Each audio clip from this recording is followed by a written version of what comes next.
Let's think about an avatar here, a 35-year-old Chris, and he comes to see you. He's just heard you talk about an ApoB level. You should have given me a woman case. It's International Women's Okay, Day today, I think. okay. Well, let's change. No, but just stick with your Let's change man. it to Christina.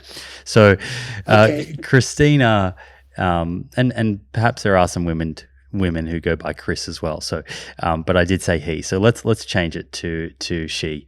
She comes to you and she has a history of her ApoB being about 120 to 130 milligrams per deciliter. You mentioned earlier that's kind of a level, and she's tried to make lifestyle changes and it hasn't really budged. So that's a level where you're somewhat concerned and you'd like to see it lower. But she also presents to you, remember she's 35, with a coronary artery calcium scan, and it came back with a score of 0.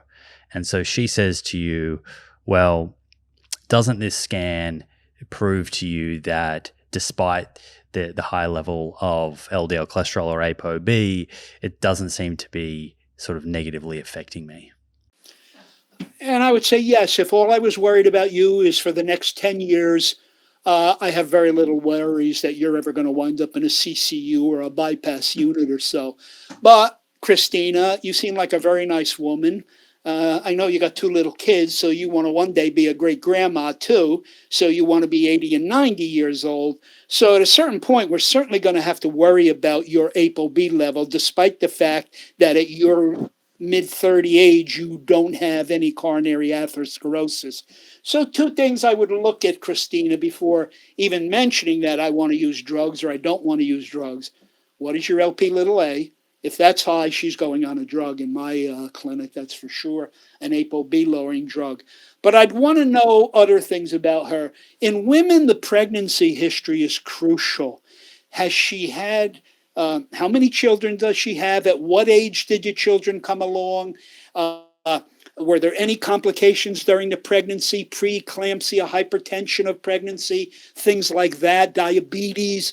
They all pretend early cardiovascular risk in a woman as she gets in that perimenopausal age or so, and you would take an ApoB level much more serious in a woman who had that. For sure, you'd want to know the family history.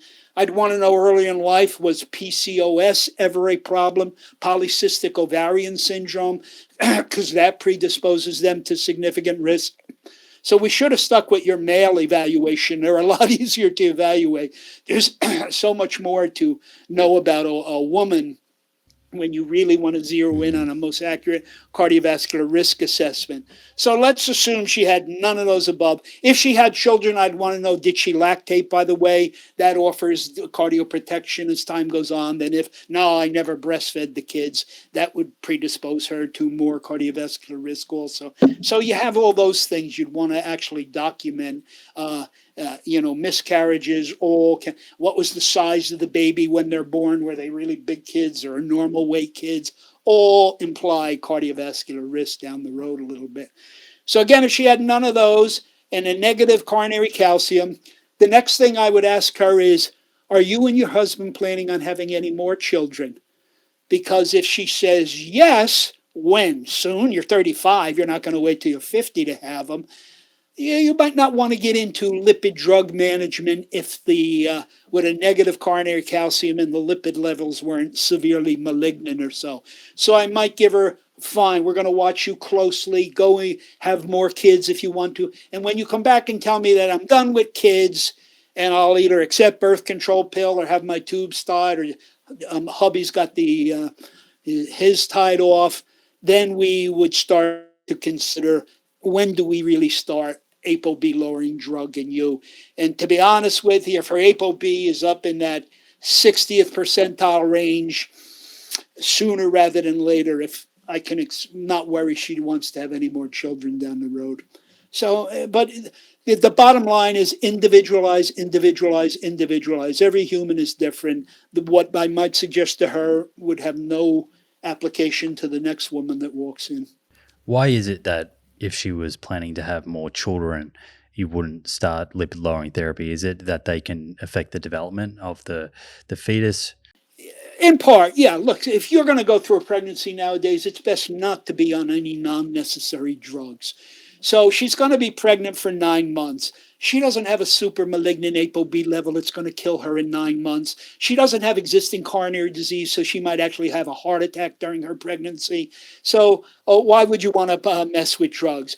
If her ApoB, though, was super serious, I would say, listen, you take this drug until you now say, that's it. We're going to start planning for the kids. We're going to, what they got to do to have kids. So then I would stop the statin therapy. Then say, go get pregnant. Hopefully it'll occur quickly. We'll give you 9 months. We'll give you a year or two to lactate. And then we will consider resuming.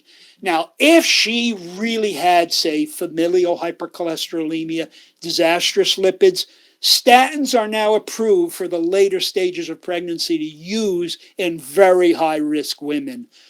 Whereas they were always what we used to call category X, unapproved. Now there are dispensations for the super high risk. But a non super high risk, you're not going to treat lipids during the pregnancy.